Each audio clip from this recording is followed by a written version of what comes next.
Welcome back to another episode of the podcast, From the Depths of Darkness to the Light of Success. I am your host, Chris Swick, and on this podcast, we talk about mental health, addictions, ADHD, and really anything anyone's afraid to talk about. We talk about it on this show and make people not afraid to talk about these things. I believe everyone's story is valuable at the end of the day. Does not matter what walk of life you come from. You're all welcome on my platform. You can follow me over on Instagram at Depths of Darkside, or find the show on any platform you listen to your podcast audio at: Spotify, Google Podcast, Apple, really anywhere you can find it. And hit me up over on YouTube and hit that subscribe button. From the Depths of Darkness to the Light of Success. But I'd love to break into my next guest. We got a marathon to sobriety, Luke Zoratto, on the show today. You want to take it away and let them know a little bit about you, Luke, and what you're all about today? Hey, Chris, thanks for having me. Yeah, I'm really excited to be here. I love everything you're doing. Yeah, a bit about me. I'm from Toronto. I'm 38 years old. I'm a marathon runner now. I picked it up about 2.5 years into my sobriety, and it's really helped me a lot with my journey, gave me purpose.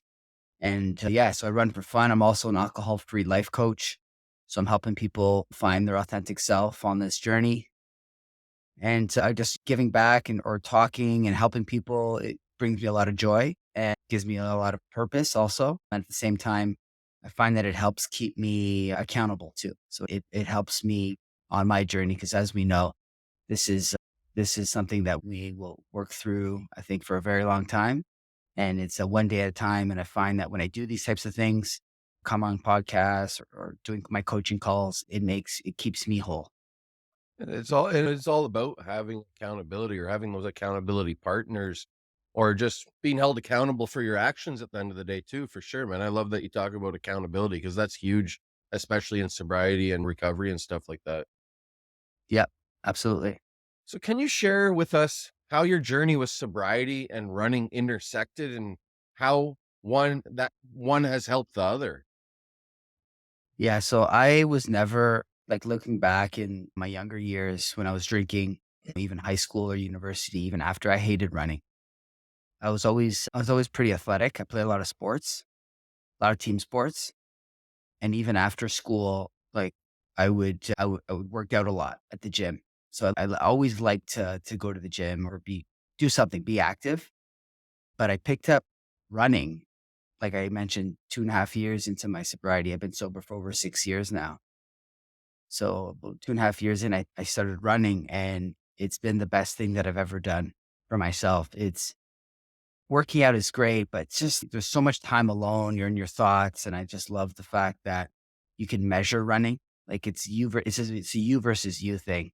There's so much mental struggle with running. It's such a mindset thing. And I just find that as a runner, I am just a more patient and a better person, honestly. So it helps me with my sobriety. So my sobriety and my running, they go hand in hand. They complement each other. And like my sobriety, not everyone understands. And I'm not starting. I've been liking that for a while now, but my biggest fear is I don't want to be average. Like mediocrity, that scares me. And I like the fact that running is something that I do for myself. It's different. Not everyone understands it. I like it. My sobriety, it's right. A lot of us understand it in the community. Chris, obviously you do. A lot of people do. I love those types of people, but people who don't understand it, it fuels me. It makes me feel like I'm doing something right. So that maybe I'm a bit weird like that, but I don't want to blend in with everybody else. I love it. It's like you're doing these things to make yourself feel uncomfortable, but in a good way, it sounds. And you have to do those things in life to step outside the box or push yourself out of your comfort zone. And that's probably what marathon running would do, because that's a marathon is 42 kilometers, is it not, Yep. or 21 miles or whatever, right? Yeah. 42.2 kilometers. That's exactly it. It's hard, right? It's hard. Like our sobriety, it's hard. And I don't like to do everything hard, but I like that these things like test me, make me better. That's what it is. Sobriety makes me a better person, no doubt. And running makes me a better person too. It makes me more goal oriented. It gives me purpose. I go to bed a bit earlier because I have a early run in the morning and the community. That's the other thing too. the running community and the sober community, there's a lot of parallels. There's a lot of overlap, actually. I'm seeing a lot of sober athletes, tons of sober runners, but it's the community aspect that I love the most. Like, I've yet to meet, honestly, a runner that I don't get along with. Same thing in the recovery. Honestly have yet to meet someone in recovery. I, I like, you know what I mean? It's just like you have an instant connection, and it doesn't matter how long you've been sober. Doesn't matter how fast you run, what type of runner you are. You're out there putting your shoes on, going for a run. You're my kind of person. You're trying to get better one day at a time. You're on day one. You're my kind of person. Or you're trying to make improvements. That's someone I want to interact with. It's recovery. It goes hand in hand with the running, like you're saying. What I'm going to say next is recovery isn't a race; it's a journey. It's like you said, one day at a time. That's all you have to do. 1 minute at a time, 5 minutes at a time, 1 hour at a time. If you can't do that one day at a time, people just dial it back to 1 or 5 minutes at a time, and you'll start to hit those milestones and stuff like that. And it's amazing. It feels great to hit those milestones, but you don't want to jump too far ahead either, like you're saying. Yeah. Yeah. That's where my whole, like my Instagram name or whatever handle that I go by, marathon to sobriety. My wife actually came up with it. That exactly. It's that sobriety is a marathon, right? It's a marathon. It's a one day at a time, one day at a time. And it's not a sprint. There's no shortcuts. There's no crash courses. It's literally one day at a time. Same thing with my running, marathon training. You don't miss a workout and then do double the workout the next day. That's not how it works. And so I don't know. For me, it resonates, and like I said, it helps me.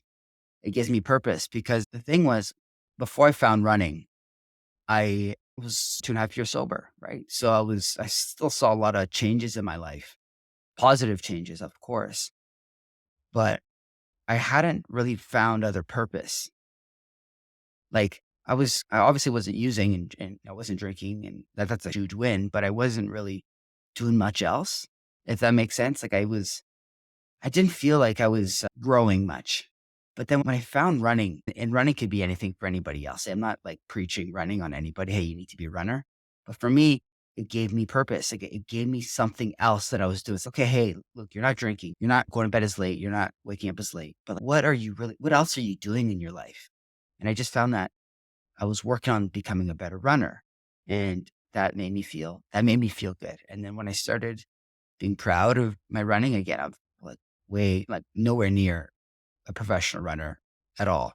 But I started enjoying it. And I like goals. I like pushing myself. And it just made me happier. It made me happier. And I like how you said if you miss a workout, you don't go and double up the next day. And it brought back a thought in my own head. Like sometimes I'll miss a day at the gym, and that's okay. I have a health coach and stuff, and she's like, Chris, you don't need to. Yes, I do have 2 leg days in your week, but you play hockey from the fall to the spring sort of thing. So you can use that as one of your leg days when you're going hard for an hour and a half or whatever. That can be your leg day. Or so you don't have to you can just substitute something else in. Or if I miss a day, I think in my head, I got to go do the day I missed plus the day that I'm on. And I'm just going to kill myself though. I get to the gym and it's like, Chris, no, don't do both workouts. But as addicts or as alcoholics, we think we just got to do it all at once. Yeah. Got to I get to hear that you. finish. I feel that big time. For sure. And you probably have had those thoughts too. If you miss a day of running or whatever, I got to run twice as much now. Yeah. But I've come a long way there, actually. That's I've come a good. long way with that. And I liked before about building community earlier on when we were talking there, because the opposite of addiction is community at the end of the day, building that community around yourself, building that support system. You can't do this journey on your own, like you've said. You have to have a support system. And I'm sure that's huge in your life. Who's your biggest supporters in your life today, Luke? I would say my wife is my biggest supporter. She's been with me through it all. Like we started dating in 2011. We got married in 2016, and I got sober in 2016. So for about half our relationship, I was using and drinking, and the other half, a little bit more than half, I've been sober. So she's stuck by my side through the thick and thin. And now, even at the beginning, when I was struggling with sobriety and finding my identity and navigating everything, she always had my back. and still today, she still has my back. So I would say she's number one.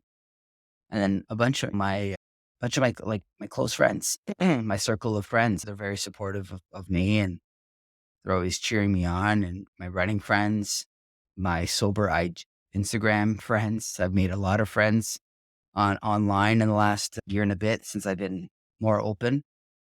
And every day I'm opening up my phone, I'm just seeing so many incredible, brave people who are, trying to better themselves every day. And it makes me feel, it makes me feel safe.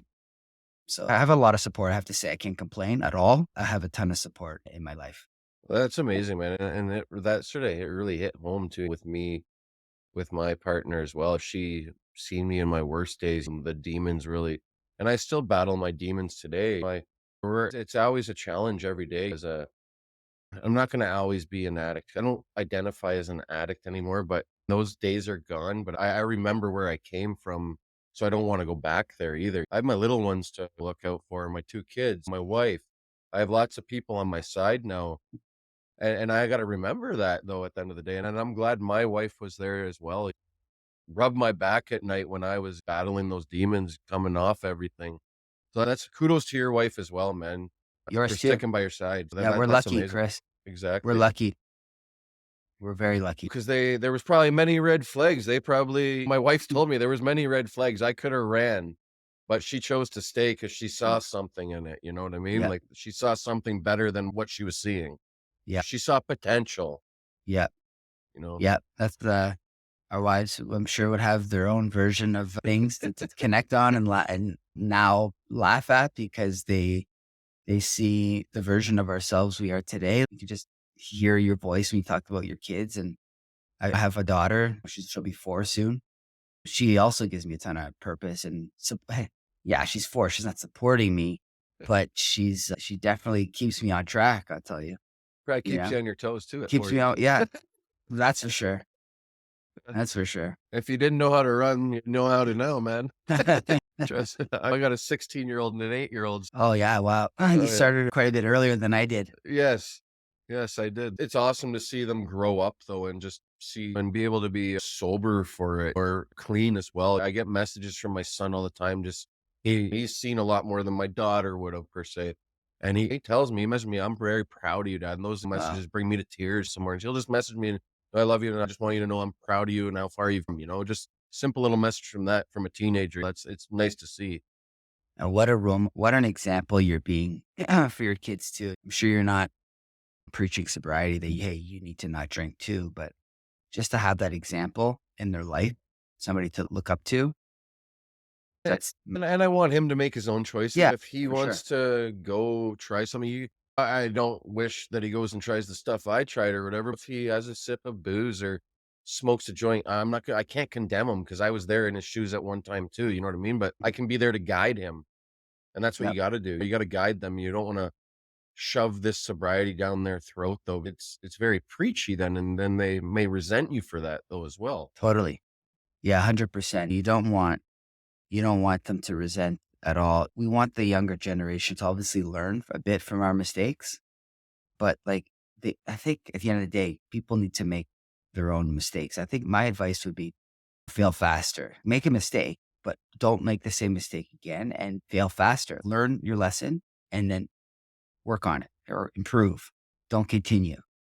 But I feel like just by being a sober parent, like we both are, I think that's an example. Like we're leading with action. We're not leading with our mouth with lip service. We're leading with action. So they're watching us. My daughter's 4, obviously doesn't understand. My nieces, they're a little older. They ask questions. They're curious. And I just think about that, the example that we're being. And it doesn't mean they need to follow our path, but they just know that that is an option. That is an option if they were to decide. And like I said, they're going to make their mistakes and that's okay. That's a part of life. Exactly. Mistakes are meant to be happen. Failing it's okay to fail, but like you said, fail faster. Don't make the same mistake twice. If you should learn from it the first time, hopefully. I didn't learn from a lot of things the first time. It took me a lot of trial and error to get to where I am today. Coming up on 4 years myself, you got 6 in.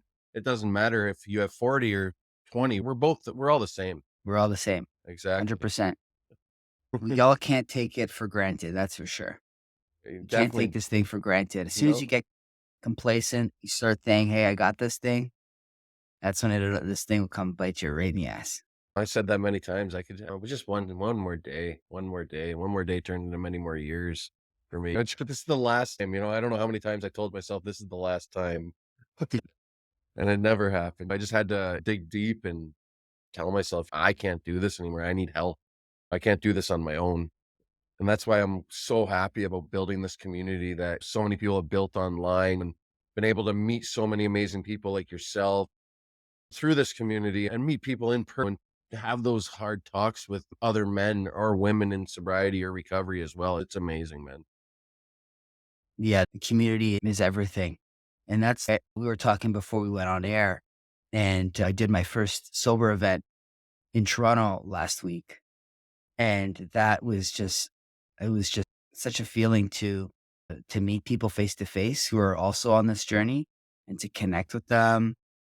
And that really filled my heart, honestly. There was just so much emotion, raw emotion there. We laughed a lot, we cried. It was just such an amazing thing to get together face to face because for the most part, all of this community that I really had and it shared, it was online. So to do something face to face, really like giving people hugs and that was just so needed. And I really want to do more. I really want to do more. That's amazing. Yeah, that event looked awesome. I remember you reaching out and telling me about it, and just didn't work out with my job and stuff like that. But I do hope to see more of those events, and I see lots of them popping up everywhere, not just the one you put on. So many people are putting on these amazing events, and we need more of that. Just building this community. Some people like myself. And it's not for everyone. My recovery is my recovery. Luke's recovery is his recovery. I don't attend meetings, and that's okay. I don't have to attend meetings. It's not the be all end all. I don't know about what Luke does, and that's okay too. I know he's sober, and that's amazing. I see his journey and what he shares, and others are the same as well. But your journey is your journey. Everyone's recovery is different at the end of the day. And I like to say that because some people are very straight and narrow about it, but it's everyone's path is different, and it's all ebbs and flows. It's not straight line up or one straight line down with recovery. It's all over the map. Yeah, I totally agree. And I enjoy drinking non-alcoholic beers. I don't know what your views are on those, but I thoroughly enjoy them. I was a beer guy, and they've really come out with a lot of non-alcoholic options. And I like to see the diversity and the inclusivity even at restaurants now. They have a mocktail menu and stuff like that. And I feel it's not that I didn't feel included before, but I guess that's just me. Some people don't see it the way I see it, but I know that if I'm around cocaine, for instance, I know that I can't be there. If someone's having some drinks, I'm fine with that. Or if someone's smoking a joint, I know I don't want to do it, and that's okay. If I feel uncomfortable, I can leave the situation though too. But for me, I enjoy a non-alcoholic option once in a while, and that's okay.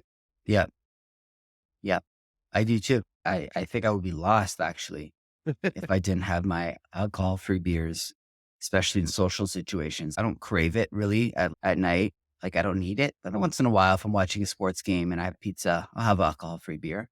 But if I'm at a social event, like a gathering, a wedding or a birthday party, and there's like booze, like alcohol's being served, if I don't have my alcohol-free beers, I feel out of place. Maybe that's a strong word. I don't feel as comfortable as I do when I have an alcohol-free beer in my hand, put it that way. I like you, I was a beer guy. I love beer and they taste great. And the funny thing is too, like I find like I'm in less in my head when I have it in my hand. I don't know. I I just hear feel what more, you're saying, man. you No, know? and even my wife likes some of the non-alcoholic options too. Sometimes she doesn't like drinking alcohol all the time, but she'll have one of the non-alcoholic beers I drink and stuff like that. Yeah. Actually, I could do this. It tastes actually, they've come a long ways, is what I'm saying. I don't know what one of your favorites. What's one of your favorites, man? Let's get on the non-alcoholic beer options. I like Athletic Brews got some They good do have a ones. few good ones, and there's just so Um, many of them. there's just Bellwood so many. Brewery has an Muskoka, awesome one. Bell, yes, they do. Yeah. They have some good ones, and I like my Partake. Partake is one of my Yeah. favorites. They were one of the Partake's first great. ones I came across that really Yeah. had a good craft taste. Muskoka Brewery has got a good one. Oh, nice. Rally Beer's got a good one. Yeah, there's all kinds. There's that whole market is just exploding right now. I know, and then So even the many options. non-alcoholic gins and vodkas or whatever, it's Yeah, crazy. I'm not a huge into those, but I like so there's some mocktails. Like when I went away to my wedding in January in Mexico, they're like they called me Heineken Zero Man. I don't even know how many of them I drank. yeah, That's all they had. yeah. I like that one too, actually. Yeah. But yeah, no, it might not be for everyone, and that's okay. But if you want to enjoy a non-alcoholic beer, everyone, that's okay. Just go out and enjoy it, and don't feel shamed about it either. If someone else says something, that's okay. That's their opinion, and let them have it. So, what advice do you have for someone who may be struggling with addiction and looking for a healthy outlet or hobby to focus during their recovery journey, Luke? Yeah. So if you're struggling, yeah, definitely put your hand up, reach out, be self aware enough to know that change is needed because it takes really a certain type of person to know that something needs to change. That either the path you're on isn't the right one, or it's just you're tired of it, or you're not comfortable. Something needs to change. I think it takes a certain type of person to realize that, but a whole other type of person to actually put something into action. That's the hard part. Is what do I do? And I think we can get a little too, we can complicate things a bit too much. Like we were saying, everyone's journey is different. Everyone's path to recovery is different. So you need to just do something, try something. So what works for Chris may not work for Luke. And you don't know that until you try it. My advice would be do one thing, try something that you've never done before. Because if you continue doing the same thing over and expecting a different result, isn't that the definition of insanity? So if you've been doing group meetings on Zoom and that hasn't been working, then why don't you try to do an in-person meeting? Why don't you find a local meeting and do in person? That's not working. Do something like try different things, see what works. And so that's a big part of, I guess, my advice. And the other thing would be I wouldn't say I'm a big journaler. I don't journal much. Yeah, maybe you should. A lot of people do, and that's awesome. But I do think there's something about writing things down. It doesn't have to be like an everyday thing, but just getting things on paper. Like when I was struggling at the beginning, I had to get like all of those things out of me. What happened when I would have a drink, like how it would quickly escalate, the feelings I would get, the arguments I would get into, how things would be. And I had to get this all on paper so that it would just literally, it would get out of my head and onto a piece of paper. And then I could easily go back to that piece of paper when I would be tempted or triggered or something. So this is why you can't drink because this is going to happen. This is then your past. This is what's going to happen again, more than likely. So when I got that on paper, that really helped me a lot. That's amazing. Yeah, getting it up and I always say I don't journal, but like you said, I don't like writing either. But when you get things on paper, it just feels so good and it feels liberating. But I used to be huge on gratitude lists. So even if what I'm grateful for, even before I go to bed or when I wake up in the morning, sort of thing. There's so many different things you can do. Or we all got phones now. Write things down in your phone if you have to. Yeah, It's just like writing. It is not the same as putting pen to paper, though. I find though. yeah. But you're right. The phone, it's so convenient, right? Getting things out is important. It's more the out of your head thing. Get it out of your head. And the other one too is stay close to like why? Like, what is your why? Like, why are you looking to make change? Like, a question I like to ask is, what happens if nothing changes? What happens, in the short term? I don't know, the next 1 to 2, 3 months. If you do absolutely nothing, you continue doing everything the way you're doing today. What happens? What happens in 2 to 3 years? What happens in 2 to 3 years if you continue doing everything you're doing? And more than likely, that will make you scratch your head a bit, more than likely. But look, a bit more about my story, Chris, is that I didn't identify with the term addict. I never did because, yeah, when I would go, but it wasn't like I craved alcohol every day. I never drank alone. I never used alone. But when I would get in that mode, that mindset, when I would get that inner beast in me that would come out, then there would be no taming me. And I would just do everything in my power to get to that place. And I didn't care who was around me. I would just go. But I was very high functioning. I worked big corporate jobs. Nobody around me knew I struggled. Nobody knew me around that I struggled. Because when I got sober, everyone was like, what that, like, why, Luke? Why? I wanted to be clear, Chris, to say that because if I were to write down what happens if nothing changes, the truth is it wouldn't have ended well. That I know for sure. But I was fooling myself because I was able to show up for work on Monday that it wasn't that bad. You know what I mean?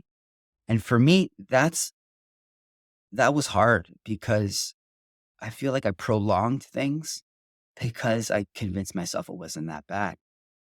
But then when I finally said, okay, Luke, like something needs to change here. You can't just keep going through life. Like I felt like I was half-assing it. Like I was showing up to work, but was I really 100% there from nursing a hangover or, So I wanted to say that because I just, maybe someone listening and they may be like, you know what, it's not that bad. I'm hearing a lot of stories of people who really did hit that rock bottom. They really lost things, were in the hospital and all those amazing stories that I get so much resilience and so much strength going through something like that and coming back on the other end. Wow, I give those people so much credit, but I didn't really relate to that. So maybe there's one person listening who relates to me that, hey, you're high functioning, you got the job, you got the family, you're struggling a bit, but you know what? There's a reason why you're probably listening to us today. There's a reason. Don't ignore that reason. And I was scared shitless of the thought of getting sober. No way why would I want to be sober? I'm half Italian, I'm half French Canadian.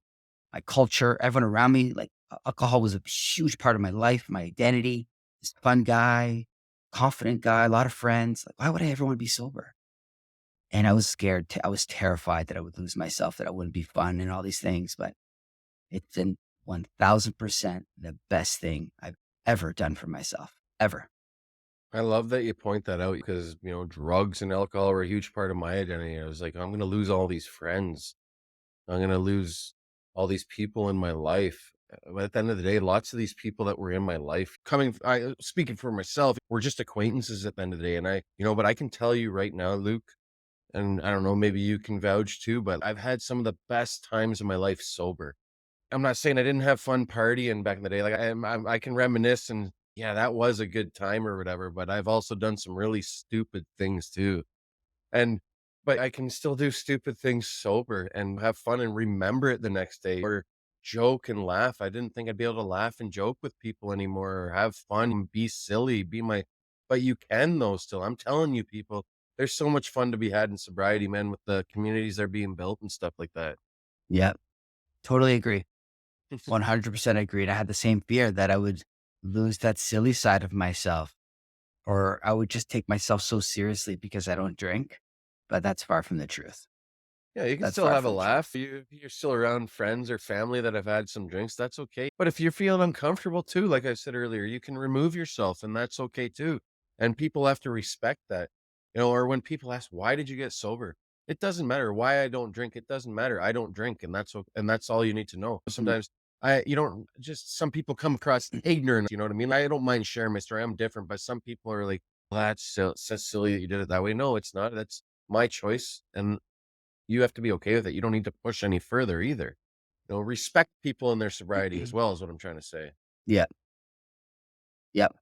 Absolutely. You want to respect people in their sobriety, everyone's versions there. But another thing I want to add too is that when I got sober, I also learned more about myself.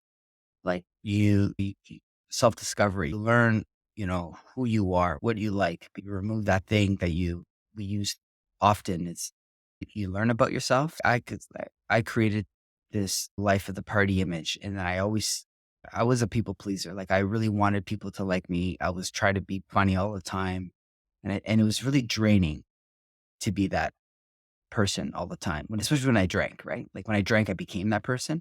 So now I've removed that person, and I'm just feel I'm so much more authentic. I'm just so much more real. I know who I am. I'm not trying to impress anybody. I'm not trying to be the funny guy. I'm not trying to have the guy with so many friends. I'm just doing myself. I know what's important to me, my values, my family. That's what's important to me. So who am I trying to impress? And I'm just way more confident too. That's the other thing. So much more confident. Yeah, I'm not trying to impress anybody, and it's tiring trying to It people please. definitely It's is trying to people please. I think most addicts or alcoholics, lots of them are people pleasers. They want to try and fit in, and you got to be the class clown, as they like to call it, and stuff like that. But like you said, it's a tiring go. And I was just sick and tired of being sick and tired at the end of it. yeah.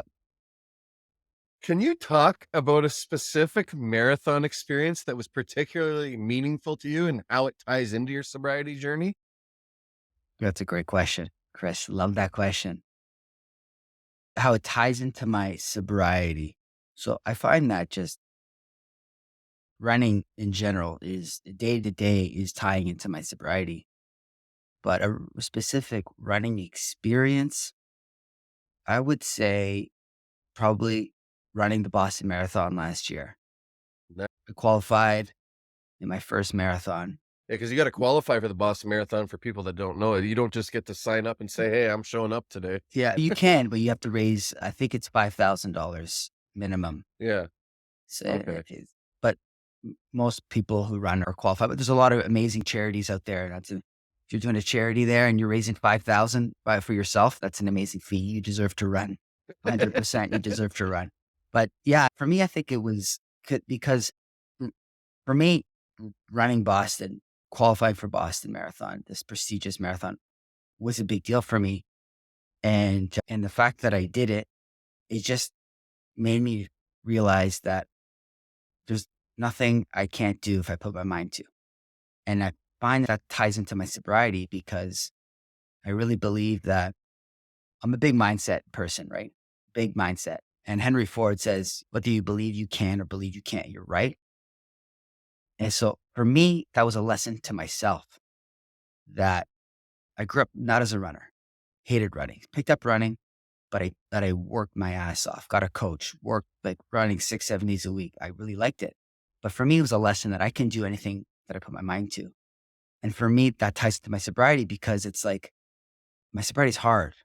It's difficult. A lot of days I don't, a lot of days I struggle. But it makes me realize that it's upstairs, it's in your head. It's all in your head. And I think about the example for my daughter. It's like, daddy's like a runner. Yeah, he qualified for Boston. That's cool. But the lesson to her is that hard work and dedication and commitment, persistency wins every time. That's what got me into Boston. That skills, talent, that none of that got me into Boston. Showing up every day for myself and my running every day, sticking to the plan, that got me. My sobriety, what got me there is every day working one day at a time, showing up, the beginning, putting in the work, struggling, being uncomfortable, pushing myself and staying on the path. So I don't know if I'm really answering the question there, but I think it's like a whole whack of things, Hey, man, Chris. I love the answer. There's never any right or wrong answer on this show. But like, how was it running Boston? Then tie it back into there, like that this prestigious marathon that's been going on for a long time. Running with some probably the best runners in the world too. Yeah, it was a really great experience. Just the energy in the Did city. you finish it too? Yes, yeah, of course. Yeah, I finished it and it was just so fun. My family was there. My daughter was there. She had all the gear and we had a lot of fun. And they've been coming with me to a lot of my other marathons. I've done 4 marathons. I'm doing Chicago Marathon this year. Actually, we have And another friend of ours that's doing Chicago too. So oh, yeah, yeah, awesome. a woman. Cool. So from So, Toronto. oh, no way. Yeah. So, yeah, I plan to I like to do all the world majors, all the world major marathons. And, I have a couple local races that I'm doing too. And pretty much almost every race I do has a kid race, like either between, I think it's like over 5, there's like a 1 kilometer race, under 5, there's a 500-meter Oh, nice. something. So my daughter, I sign her up for these things and she loves it. That's She gets a awesome. medal, she wears a race bib, and it's just a It's a good fun, experience for it's the a great kids though. experience for kids. It makes like, she's so happy. She asks me all the time, when are we going to go running again? And she means like getting the medal. She loves getting medals, but you know what? That's what it's all about. That at the young age like that to do sports, like That's the best thing. There's nothing better than doing those types of things at a young age. Exactly, and it teaches them a sense of purpose, and even it gives them purpose in life, and gives them something to look forward to. It's those little simple things that the kids love. That's amazing. I love seeing that. It's like we complicate so many things as adults here. Sometimes I wish I could just be a kid again and just have do it simple. Yeah. Up here in my brain, I complicate so many things on a day-to-day basis that don't need Oh, to be yeah. complicated. Yeah. Exactly. One more question, man, to end her off here, but how do you balance your training and running goals with maintaining your sobriety? And what strategies have you found to be most effective in keeping both a priority in your life? Keeping both prior so running Yeah, and like what sobriety. strategies? Yeah, and what strategies have you found that have kept both a priority in your life today? Like you're sober, you Yeah. love running and stuff like that. How do we keep them both a priority? It honestly, it I just think about that. I know they both make me the best version of myself. Like, it makes me better than I was, and that gives me all the reason to continue doing it for one more day. It gives me all the reason to continue, right? I've seen so much progress and growth, personal development and growth in my life over the past few years. And it just gives me all the reason to just continue doing it for another day. I, and in terms of strategies, I think that the best strategy is for the running is to find joy. Like you need to do something that you enjoy doing. If you're doing something every day that you hate doing, that's you're gonna burn out, right? So I think the biggest strategy is do something you enjoy. For me, that's running. But the other strategy is consistency over intensity is my other strategy. Because I if I love that. ran every day at 100% effort, I would absolutely crash and burn and burn out. And that's the biggest thing I learned about running. More than 80% of my runs are easy. And that's all relative. Everyone's fitness level is different, but it's easy. And when I say easy, it's like I could have a conversation on my phone the entire run. It's easy. I'm honestly, barely sweating. So for some people, that may mean walking, and that's fine. So I'm barely sweating. So the thought of putting my shoes on if I had to put my shoes on and I knew every workout was going to be such a torturous pain, it would be the hardest workout every day. I'd be like, oh, here we go again. No, but because so many of my runs is just about consistency. It's just, hey, showing up, put your shoes on, don't kill yourself, just get out there. It makes it so much easier to maintain mentally. It's so much easier. Forget physically too, your body, but mentally. And that's helped me show up every day. Yeah, I have hard workouts, very hard workouts, but they're few and far in between and they're specific and they're structured and there's a purpose behind every workout. So that helped me with my running and with my sobriety. It's the same thing. It's just show up. Just show up. That's half the battle. Just show up one day at a time, one moment at a time, and just show up. I love it. Consistency is key to anything in life. Doesn't matter your sobriety, your running, your job, your career, whatever it is. Just being consistent, going to the gym, anything in life. It's just all about the consistency and adding that into your life on it. When you do it over and over again, that's when the consistency, you just build on that consistency then. It's hard to start something, but once you start it, just keep consistent, like you're saying. And I love that, Luke. And I just want to say thank you so much. I took a lot away from our chat today on the episode and stuff like that. It's all about just building that community, like you said, just a little recap, building the community around you. Cause the opposite of addiction is community, everyone. And just finding your community out there. Doesn't matter how you find it. Find that community, find where you feel safe, everyone, and enjoy yourselves in your sobriety. Or if you're not sober today, that's okay. You know what I mean? Like it's one day at a time. You will get there. Reach out if you need help, everyone. Where can you find you, Luke? I know you have an email newsletter you do and stuff like that. You do some one-on-one coaching. Where can everyone find you? And if you want to drop those links and stuff like that, or tell everyone, and it'd be greatly appreciated. Yeah. So for your listeners today, if you go to my website, you sign up for the newsletter, you'll get a free guide on how to be the life of the party sober. It's like a 13-page PDF I put together. Some of the tips I have on how to rock a party sober. If you sign up there, you'll get that email to you. But marathon to sobriety is my Instagram. And like I mentioned, I do alcohol-free coaching, one-on-one coaching. And that the thought of making a small impact on in someone's life just gives me a lot of joy. And it's been a huge passion of mine. And I love talking about things like this and getting people to see things inside themselves that they didn't see, and just working on improving themselves one day at a time gives me a lot of joy. So, Chris, thank you so much for having me. It's been a pleasure. I know we're not far, right? You're in Guelph, is that I'm right? in Guelph, yeah, Yeah, you're in Guelph. That's 45 like minutes down the 45 highway. minutes. 45 minutes. So there's no reason for us to get together pretty soon and build that connection in person. For sure, man. I really would love that, man. And I'll drop all the links to Luke's stuff in the show notes as well for this episode, everyone. And I hope you all have a blessed, another great day. Enjoy the weather. And I hope you have a great day as well, Luke. And thank you for coming on the show. Yeah, thanks a lot, Chris.